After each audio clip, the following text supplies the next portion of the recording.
Thank you, everybody, for joining. Sorry to take your some time out of your lunch, but hopefully we can go on this adventure together. So it is a pleasure for me to give this talk to share with you some of the adventures I've heard while teaching students. And of course, our students have different learning styles. And if as instructors we're going to meet their learning needs, then we will have to deploy diverse teaching styles in order to effectively meet their needs. And this is not an easy challenge by any means at all. And let me confess that whenever I am teaching, I meet a new group of students, I always feel like a pilot taking new passengers on a flight. So in this case, my passengers are my students. And while my students and I know what the destination of our flight will be, in that we know what the learning objectives and the goals of the course will be, we don't know how the journey will turn out. But nevertheless, we expect to have an exciting time.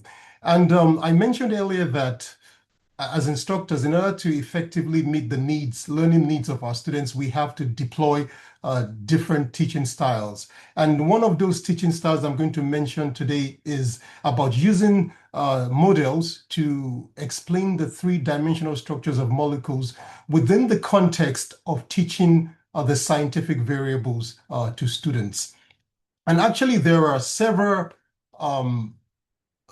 reports that have shown that models can be used to explain the three-dimension of structures to students. And this particular one by Bain and co-workers at the University of Wisconsin in Madison, they've used this custom-made models to explain the three-dimensional structure of DNA, that is deoxyribonucleic acid, the material within our body that harbors our genes, the inheritance we get from our parents, our ancestors. So they found that the students were able to understand the structure of DNA. This was a group of about 400 students, and the students did well in their tests. Eggman at the University of Colorado in Boulder has also used this Maruzen model as well as this Dallin model to explain the structure of peptides, that is the protein within our body that make up our muscles, our nails, and the enzymes within our body. So they've used these structures to explain the 3D dimensional nature of peptides to students. And they found out that the students actually worked effectively both in class and out of class, such that some of the students actually became peer leaders. So they were teaching their classmates. In British Columbia in Canada, Eastwood has used this ball and stick models to explain the structure of molecules to high school students. So this is within a high school setting. And what Eastwood did was to provide the students with some information and then told the students to build the structure of the molecules. And the students were divided into groups, and they were encouraged to actually race against one another to come up with the correct structure that Eastwood was asking for.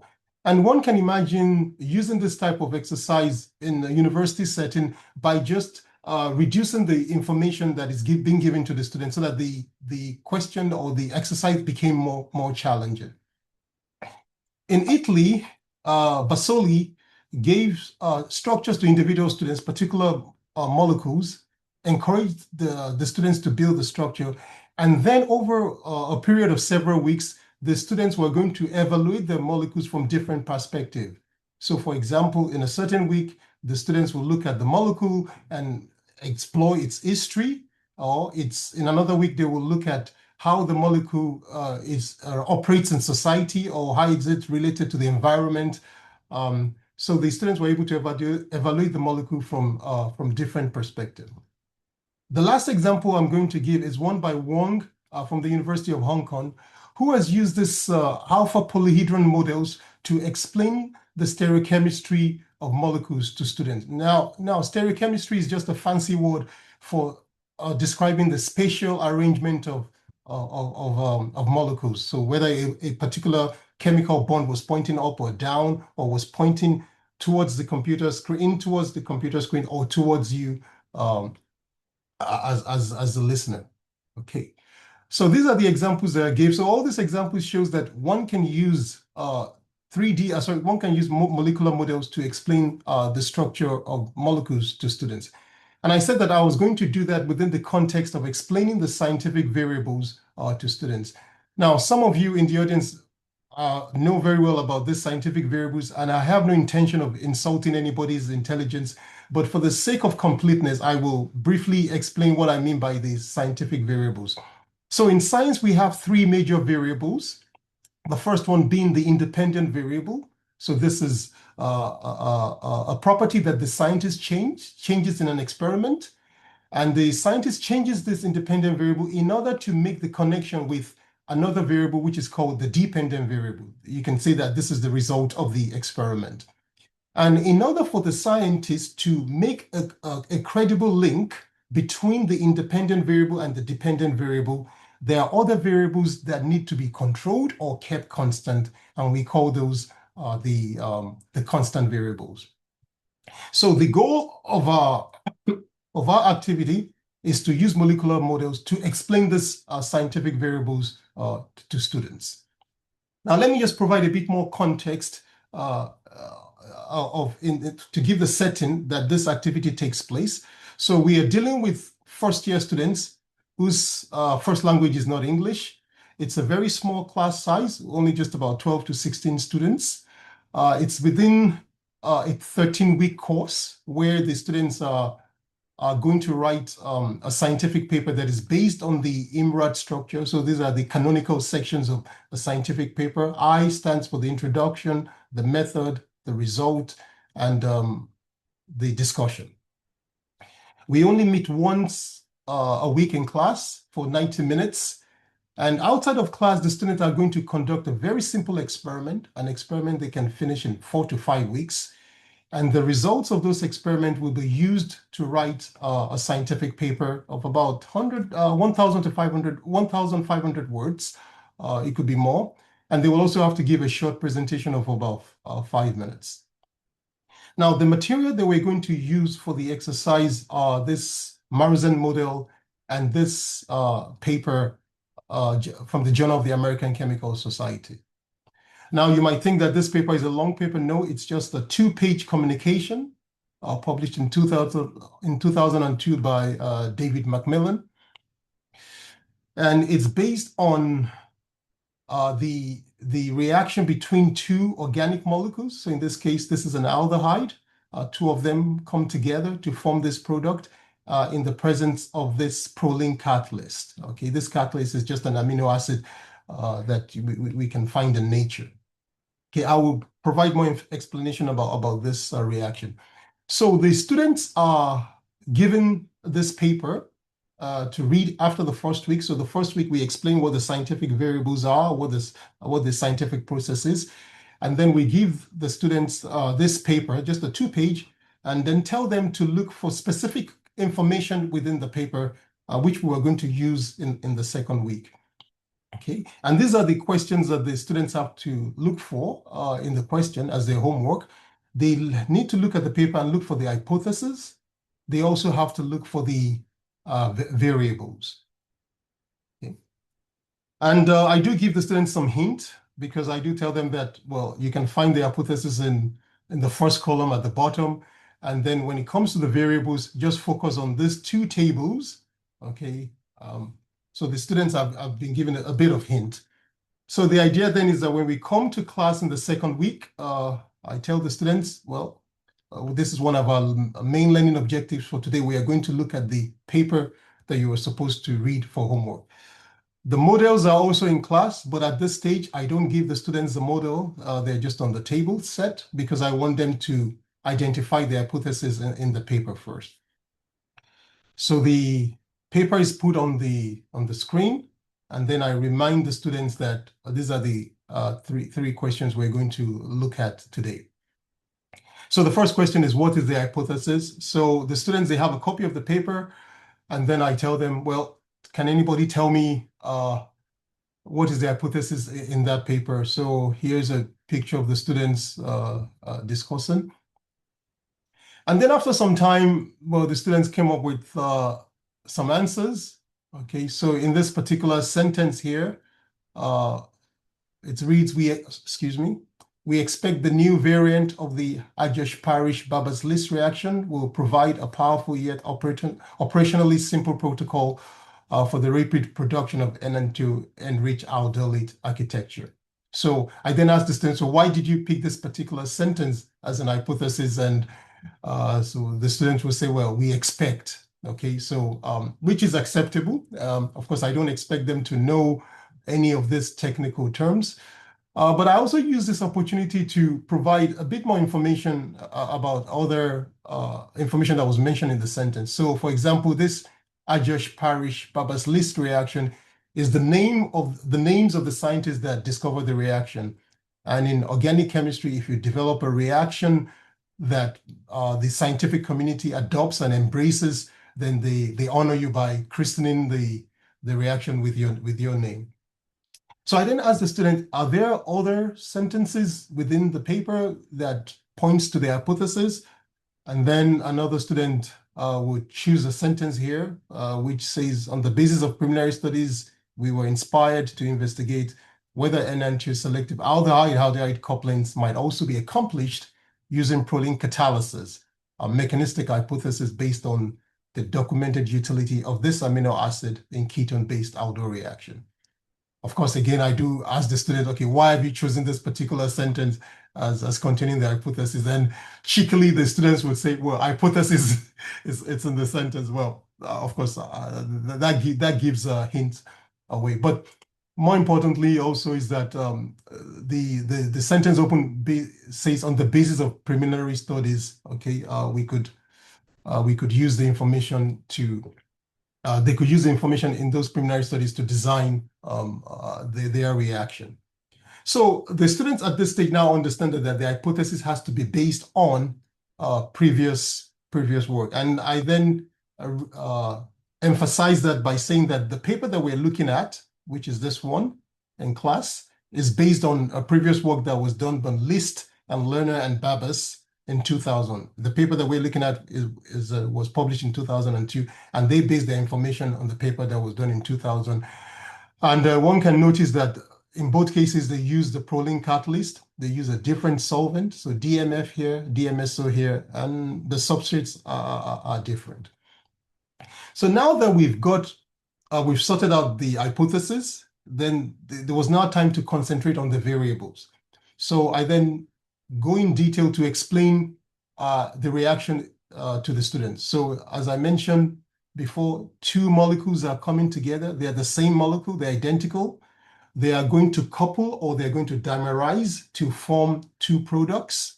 So you can imagine this methyl CH3 group here is the one here. This carbon here is the one here, and this is the new bond that you're forming. Okay, so we have both the anti and syn. This reaction only takes place in the presence of this catalyst. So what a catalyst does is that if it facilitates a reaction, without the catalyst, the reaction would not happen or it will be very slow. So in this case, they use only a small amount of the catalyst, 10 more% relative to the other starting materials.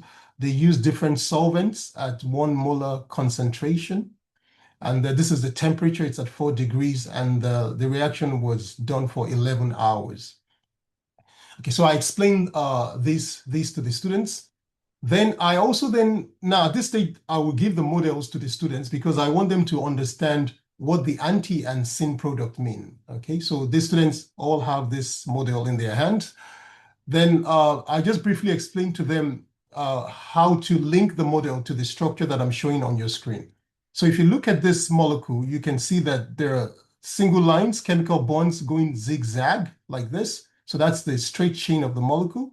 But you also see two other type of lines or chemical bonds, so like this one that is solid and this one that is wedged. You see a solid, wedged, solid, wedged. Now, this one that is the straight line, zigzag, that is in the two-dimensional plane of your computer screen. So the flat screen like that. Now, the bond or the line that is solid is actually pointing towards you as you're looking at your computer screen. It's pointing towards your face. While the one that is wedged is pointing to the back of your computer screen. So that's the three-dimensional nature. So this particular CH3 group is pointing away from you, while this particular hydrogen is pointing towards you. And this particular C double bond O is just in the plane of your computer.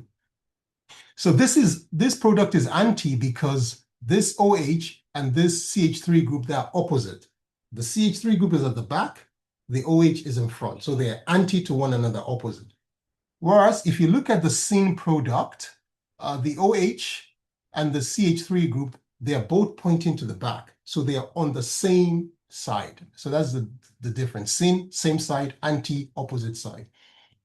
So the students, I gave them time to compare the model that I gave them to the explanation that I've given. Okay, so they understand what is going on in the reaction. So we go back to the paper. I then tell them, okay, let's focus on this table now, and let's try and find the variables within the table. So I asked the student, what is the independent variable? What is the scientist changing? And the students are able to spot that, well, in that table, the scientist is changing the solvent. Okay, these are the solvent under which the reaction takes place. So they use 9 different solvents. The solvents are effective, but I would say they're not the best of solvents. Actually, I mean, DMF, which is a good solvent, is actually a toxic solvent. This one, THF, is an explosive solvent. Benzene can be carcinogenic. So actually, the best solvent for a chemical reaction is water. But so far, organic chemistry, we still have a long way to go to develop reactions that work effectively in water. So I use this opportunity to explain to the students, that there are still limitations in what we do as chemists. Anyway, the students were able to spot the independent variable. So it was now time to move on to the dependent variable. So actually, in this paper, there are several dependent variables. So we have to go through them one by one. So the students say the conversion, that's a dependent variable. And then if you look at this table, you can see that this value changes depending on the solvent. Of course, the higher this value is, the better. What this conversion means is that it's a conversion of the starting material to the product. So if you have a high number, that means most of the starting materials have been converted to the product, and vice versa. Then we ask them for another dependent variable, and the students say the anti-syn ratio. Of course, at this stage now, they know what the anti and syn is, and they have the molecule in their hands because they can feel the molecule, they can feel the products. So they notice that, well, even though the conversion is high, but the anti-syn ratio is not necessarily the highest in the case of DMM. The highest anti-syn ratio was actually with benzene. Okay, so this is another dependent variable. Then the last dependent variable is this table here, which is called the EE. Now, this is only for the anti. Okay, this is what was put in the paper. And then, at this stage, I asked the students, do they know what EE is? Some of them have an idea, but they don't actually know the exact name. So I tell them the name. The name is enantiomeric excess. Okay, so the excess of one enantiomer to another. And I will explain the meaning of enantiomer to you later.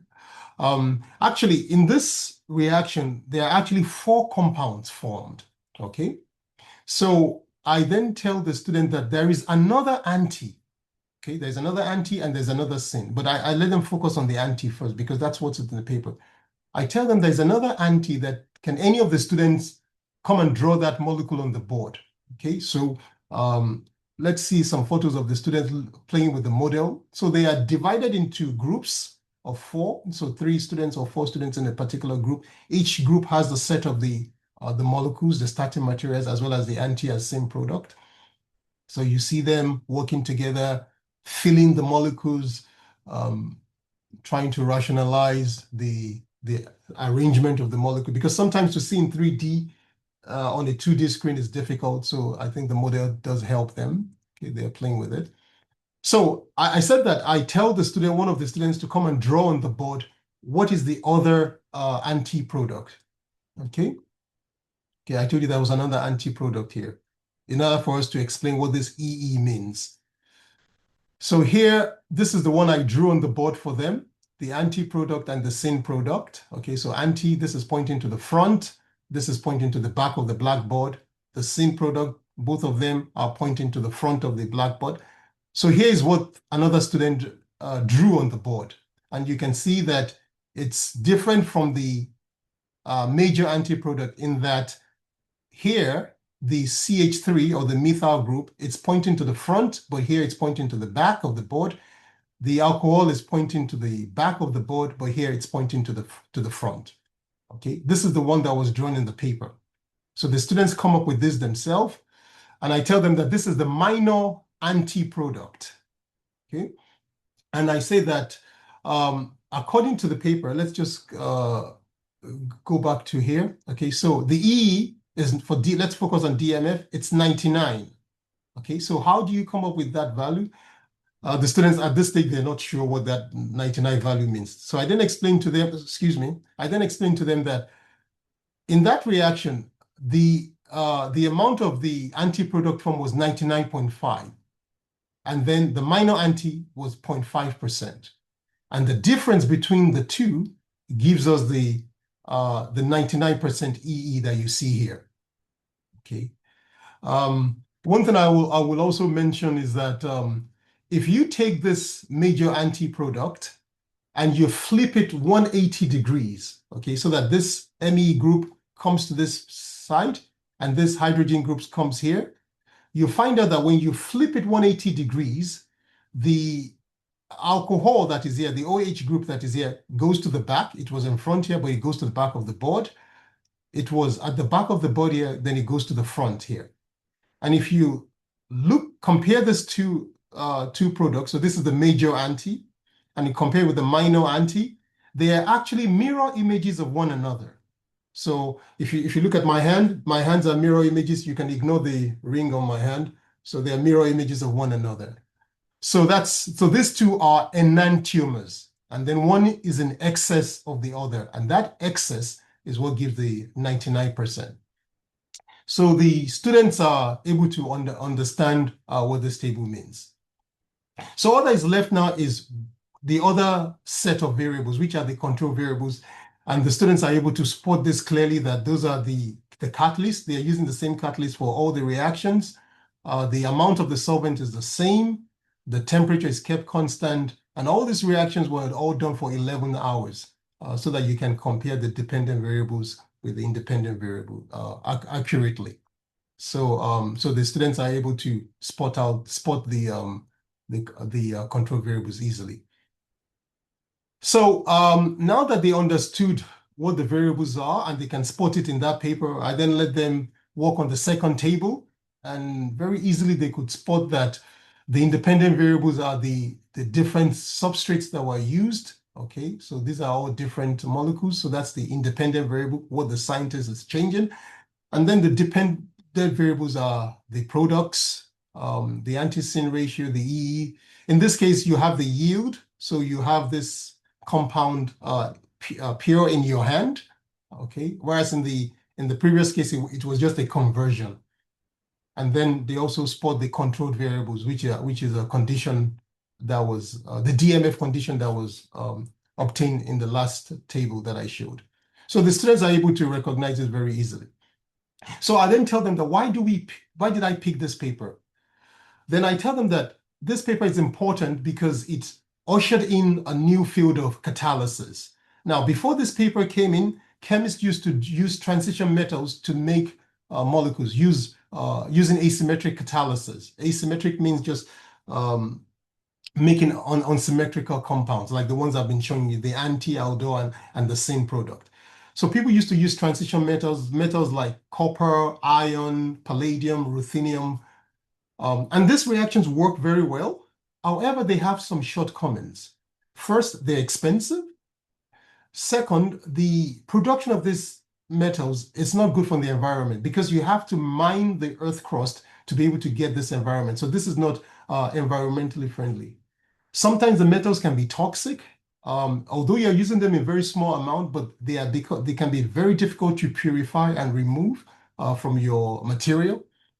And also some of these metals are precious. You only have very small amount in the earth crust. So those are the shortcomings of transition metals. but they do work. Another field of asymmetric catalysis is biocatalysis. So these are enzymes, proteins within our body. They too can do reactions asymmetrically. They can catalyze reactions. However, they are substrate specific. Okay, so you can only use a particular enzyme for a particular substrate. Okay, you cannot generalize it to other substrate. Also, enzymes are very difficult to handle. They can be denatured, so they're not that robust. So given these shortcomings, there was need for another mode of catalysis, and this is where organocatalysis comes in. So the idea of using organic molecules that are non-toxic, like in this case proline, using them to facilitate chemical reactions. Okay, and I tell the students that this led to a new field, as well as led to the award of the Nobel Prize to Benjamin List and David Macmillan in 2021. I then joke that, well, I'm not joking, actually, I am serious, that if the students ended up developing a reaction in future in their career and they end up winning the Nobel Prize, well, they should give some money to UTokyo, you know. So now, at this stage, I've used this activities over several semesters, and at this stage, I ask the students if they have any question. And in previous semesters, I've never got any question. The students have been satisfied with what the information I've presented to them. However, this semester, on two separate occasions, in two separate classes, I was asked the question that what was the mechanism of the reaction? That is, how does the proline catalyst give the aldol product? Maybe let me just briefly show you what I want to. Right. So I was asked by the student that how does this proline catalyst actually gives this three-dimensional arrangement? Now, that was a question I wasn't prepared for because I wasn't expecting the students to ask that kind of a very deep question, because this is really going into the heart of organic chemistry and asymmetric synthesis. And so I wasn't sure. Of course, the students, they don't have the background to understand the explanation I will give. And even if they had the background to understand the information I was going to give, it would take a whole class to explain this. So when I was first asked that question, I told the student that this is beyond the scope of the class, that please, when you get into your third or fourth year, then you'll be able to understand that. But the main thing is that the catalyst was the one causing the 3D arrangement. I then went to another class and I was asked the same question. So at this stage, I couldn't run away from the question. And so what I did was, okay, I told the students that, okay, I'm going to make a video for you explaining how to get to that stereochemistry. So I ended up making a video, I think it was a 35-minute video showing the mechanism of how you get to the aldol product. And I put it on Google Classroom for them. So basically, in summary, I think I've showed you how I use molecular models to explain the scientific variables to students. Now, this talk was given in the American Chemical Society conference in Atlanta in March, which GFD kindly funded. This was marking the 150th anniversary of the American Chemical Society. And the conference took place in the Georgia Convention Center in Atlanta. There were over 10,000 people that attended the conference from over 70 different countries. So I gave my talk, but I also attended other talks, which I will just briefly mention. The first one was by Dr. Camilla Devers, who was using the idea of specification grading. That is the idea of letting students redo assignments or activities so as to enable them to master the material. Okay, I think she works, this Murray University is in Indianapolis. Now, what she found out was actually that although she gave the students grace or extra time to do resubmissions of assignments or quizzes, but what she found out was that the students actually left the resubmission to the last minute. So in a way, the activity, the intention was not satisfied of using the specification grading.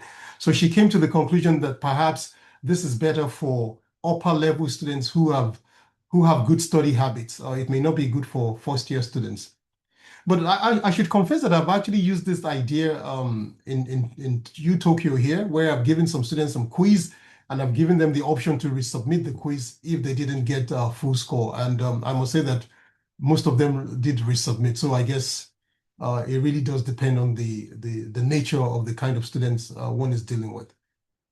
I also attended a talk by Dr. Sean Reagan, who teaches at a high school in Massachusetts, and he has developed this tool. It's based on Excel to give quick feedback to students, and then as well as specific feedbacks.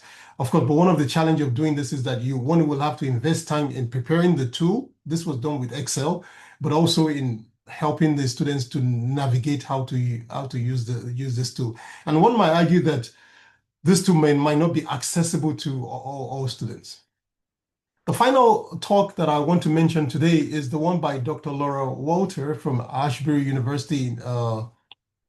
And then she talked about how we as instructors should help students make the connection between what they're learning in class and their future needs or their future interests. Okay, so their academic and professional interests. That is, the content of our class must have a practical relevance. And I think this applies to our students in UTokyo, because when they come in, they haven't decided their majors yet. And as instructors, perhaps it's better for us to help them see how what they're going to learn in class might be useful for certain professions in the future. So I said that the conference took place in Atlanta at the Georgia Congress Center, World Congress Center. So it's a very huge complex. The talks, they either take place in a hall or they take place in this igloo-like structure. So you can imagine a big hall, and then you have several igloo-like structures there. And the participants will sit down here, and the talks, this presenter are speaking here. There were also poster presentations, as well as exhibitions where different vendors showcase their work. And then there was also a career fair where one could get help with one's CV or even interview questions. So it was really a packed conference with several activities going on. Now, the conference, although it's meant for professionals, but people usually bring their family or their children. So there were several games around for people to play with. So as I was returning back to Tokyo, I couldn't but help reflect on what I had learned.